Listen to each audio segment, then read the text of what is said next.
They fought in the Civil War. They fought in World War I. They won World War II. They fought all in the wars of the United States of America. And America turned their backs on them.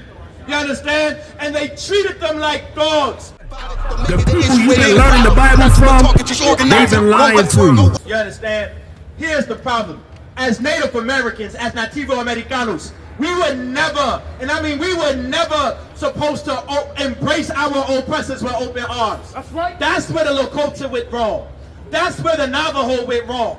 That's where the Iroquois and the Cherokee and the Blackfoot and the Seminole Indians and the Mohicans went wrong. Right. We were never supposed to embrace our oppressors the way that they did.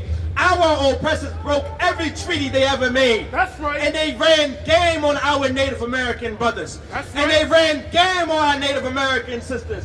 This land, Baltimore, right, is a Native American name. Baltimore is Native American.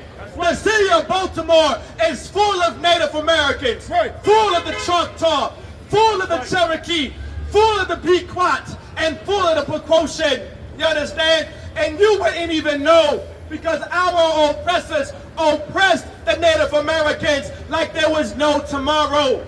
Did you know that the Native Americans fought in every war in the United States of America? The Native Americans fought in the Revolution.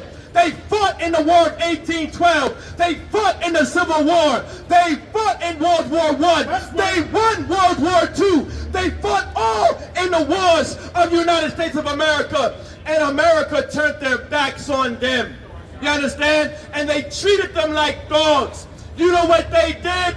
They passed laws during the time of Andrew Jackson, one of the most disgusting presidents to ever live. One of the worst presidents of America, Andrew Jackson, slaughtered over millions of Native Americans. I mean, thousands and thousands of Native Americans. And you know why he did it? Did you know in America, the Supreme Court passed, there were 5 nations in the Louisiana Territory. Let me tell you a little bit of history. There was something called the Louisiana Territory. And the French had rights to the territory. Now, when I mean they had rights, I mean they had rights to conquer, all right, to conquer the Louisiana area, the Louisiana Territory. They had rights to it. But our oppressors, the United States of America, made a $1 million deal and say, hey, listen, we have rights to this land. We have rights to conquer it. So you do whatever you want, wherever you want. But right here, like Florida and Alabama and Louisiana and Georgia, this is our land to oppress. You go ahead and oppress it somewhere else. And there were nations that lived there. The Seminole Indians, the Choctaw, the Seminoles, you understand, the Creeks, the Muskogee. There were nations that lived there. And the Supreme Court passed a law and said, guess what? You can't take the land of the Native Americans. But guess what?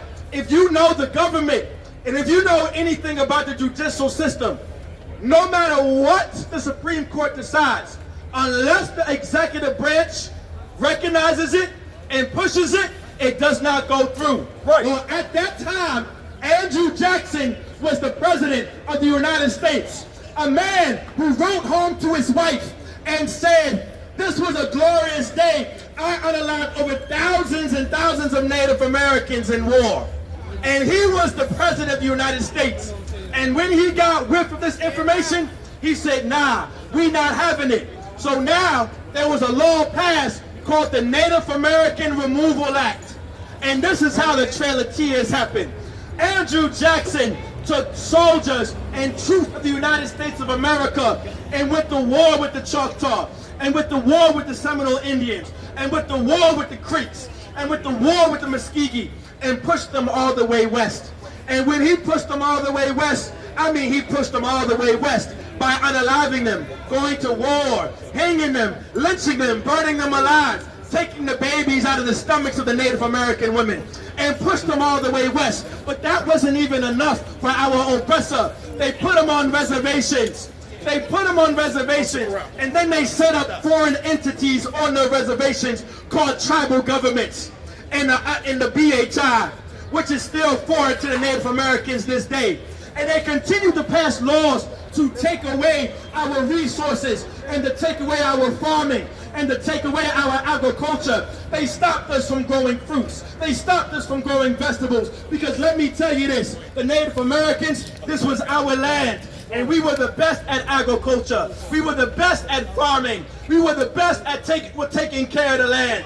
And they understood that if you knew the land and you knew how to grow, you would be able to be resourceful. And you would have all the power. And you would have all the authority. And you would have all the wealth. And that's why, God, and that's why they oppressed the Native Americans, understand? Like, our oppressors are so evil. Hey, listen, brothers and sisters, man, if you like what you hear, hit the subscribe button, man. Subscribe to this channel.